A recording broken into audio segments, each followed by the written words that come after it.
देख सही है अभी दोबारा शुरू कर रहा हूँ, ठीक है। तो सारणी का जो सेकंड गुणधर्म है वो आज मैं आपको बताने के लिए जा रहा हूँ। पहला गुणधर्म मैंने आपको बताया था कि यदि कि सारणी की समस्त पंक्ति और स्तंभों को परस्पर बदल दिया जाए तो सारणी के मान में कोई भी अंतर नहीं आता। सेकंड गुणधर्म सारणी का ये है कि यदि किसी सारणी की कोई दो पंक्ति या स्तंभ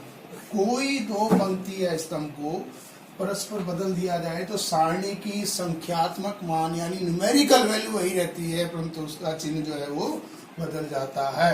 सारणी की कोई दो पंक्ति या स्तंभ परस्पर बदल दिए जाए तो सारणी का संख्यात्मक मान वही रहता है, परंतु उसका चिन्ह जो है वो बदल जाता है। इसको अपने प्रूव कर रहे हैं। जैसे ये मेरी सारणी है जिसको मैंने डेल्टा नाम दिया गया है। इस सारणी को मैंने बिना पंक्तियों स्तंभों को चेंज की इसकी वैल्यू न्यूमेरिकल वैल्यू निकाली है। ये देखिए A1 B1 C1 A2 B2 C3 A3 B3 C3। इसकी मैंने वैल्यू याद करने के लिए कौन से चित्र का प्रयोग किया? सारू चित्र।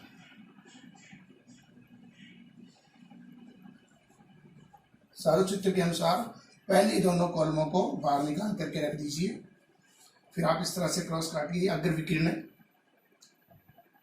और ये पश्च विकिरण है।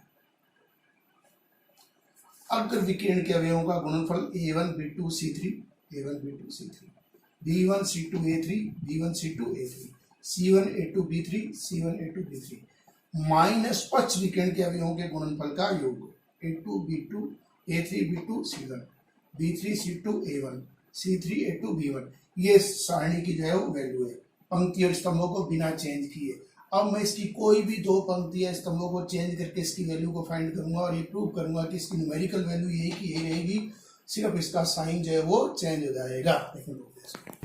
इसी से आगे अब सारणी की कोई भी दो पंक्ति स्तंभों को मैंने बदल दिया। जैसे ये पहली पंक्ति मेरी R1 है और ये पंक्ति R2 है, जिसको मैंने इंटरचेंज कर दिया है R2 को ऊपर और R1 को नीचे। दो पंक्ति वैसे कोई भी दो पंक्ति चेंज कर सकते हो आप, चाहे R1 R3 चेंज करिए चाहे R2 R3 चेंज करिए। मैंने दो पंक्तियों को चेंज किया है R1 और R2 को चेंज करके इसकी वैल्यू को फाइंड कर रहा हूँ। ये देखिए मैंने R1 की जगह पर R2 को लिख दिया है यहाँ पर और R2 की जगह R1 को लिख दिया है। फिर सारू चित्र के अनुसार ये देखिए दो कॉलम को बाहर निकाल करके रखा है, फर्स्ट दो कॉलम इसके। फिर अग्र विकिरण के अवयव इस तरह से, अग्र विकिरण के अवयव माइनस पश्च विकिरण के अवयवों का गुणनफल का योग किया।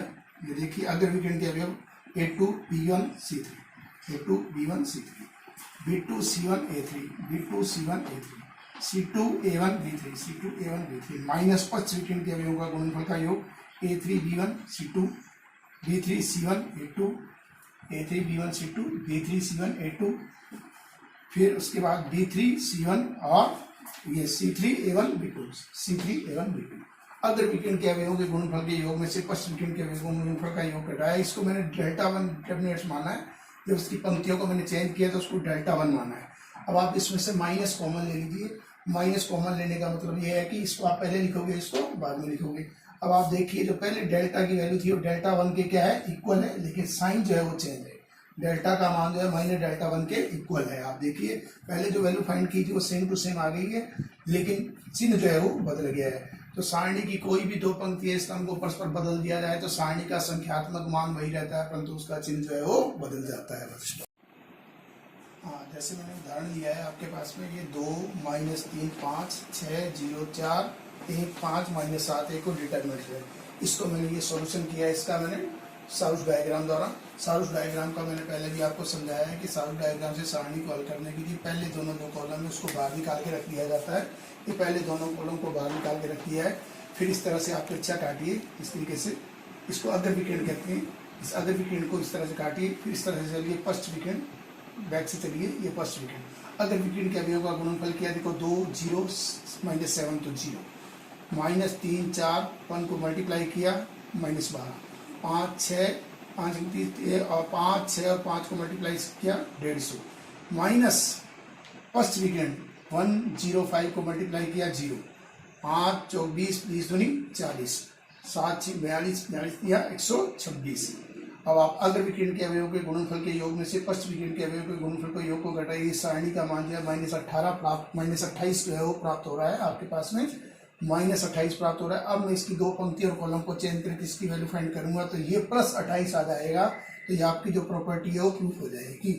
ठीक है, अब चलिए आगे चलो। अब ये देखिए मैंने इसकी दो पंक्तियों को इंटरचेंज कर दिया है। ये R1 पंक्ति है, ये R2 पंक्ति है। R1 इंटरचेंज R1 को R2 की जगह पर लिखा और R2 को R1 की जगह पर लिखा।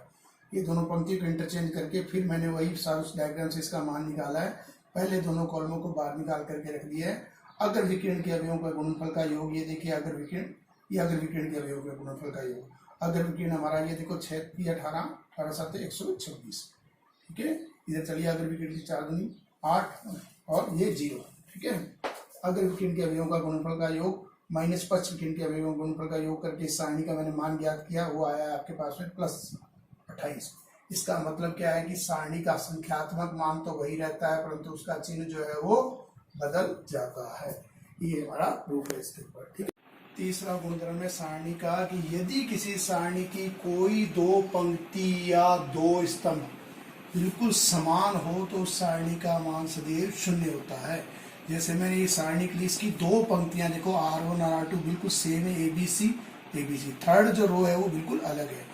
कोई दो पंक्ति या स्तंभ हो सकता है, उसका मतलब ये भी हो सकता है कि सेकंड और थर्ड रो समान हो सकती है, फर्स्ट और थर्ड रो समान हो सकती है, फर्स्ट सेकंड कॉलम समान हो सकता है, ये कॉलम समान हो सकता है। कोई भी दो पंक्ति या स्तंभ, कह रहा हूँ कोई दो पंक्ति या दो स्तंभ परस्पर समान हो तो सारणी का मान जो है वो 0 होता है। जैसे अभी सारणी मैंने ली, अब इसकी वैल्यू निकाल रहा हूँ। देखो सारूचित्र के अनुसार पहले दोनों स्तंभों को बाहर निकाल करके रख दीजिए, पहले दोनों कॉलमों को बाहर निकाल के रख दिया। फिर इस प्रकार से आप तिरछी लाइनों से काटिए, ABX BCX ACY। फिर इधर से चलिए इस तरीके से, इसको कहते हैं पश्च विकिरण। इसमें दो एलिमेंट ऐसे होंगे जो ढके नहीं जाएंगे लाइनों से, ओनली इधर एक इधर रह जाएगा, एक इधर रह जाएगा, बाकी सारे एलिमेंट जो लाइन से ढके जाएंगे। अब इसकी वैल्यू इस प्रकार से ज्ञात करते हैं कि पहले आप अगर विकिरण के अवयवों का गुणनफल का योग कीजिए, ABZ BCX ACY।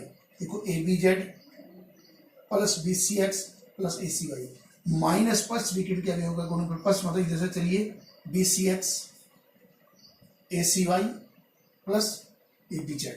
अब आप देखिए ABZ BCX ACY, ये माइनस आप चेंज करोगे, माइनस इसको मल्टीप्लाई करोगे तो सारे चिन्ह चेंज हो जाएंगे। माइनस का BCX, माइनस का ACY, माइनस का ABZ।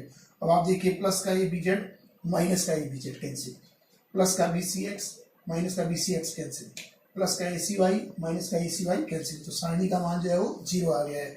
तो ये हमारी जो गुणधर्म नंबर 3 जो है प्रूफ हो गया है कि यदि किसी सारणी की कोई दो पंक्ति या स्तंभ परस्पर सर्वसम हो, सर्वसम का मतलब बिल्कुल समान हो, तो उस सारणी की वैल्यू यदि आप फाइंड करोगे तो सदैव ही 0 आएगी।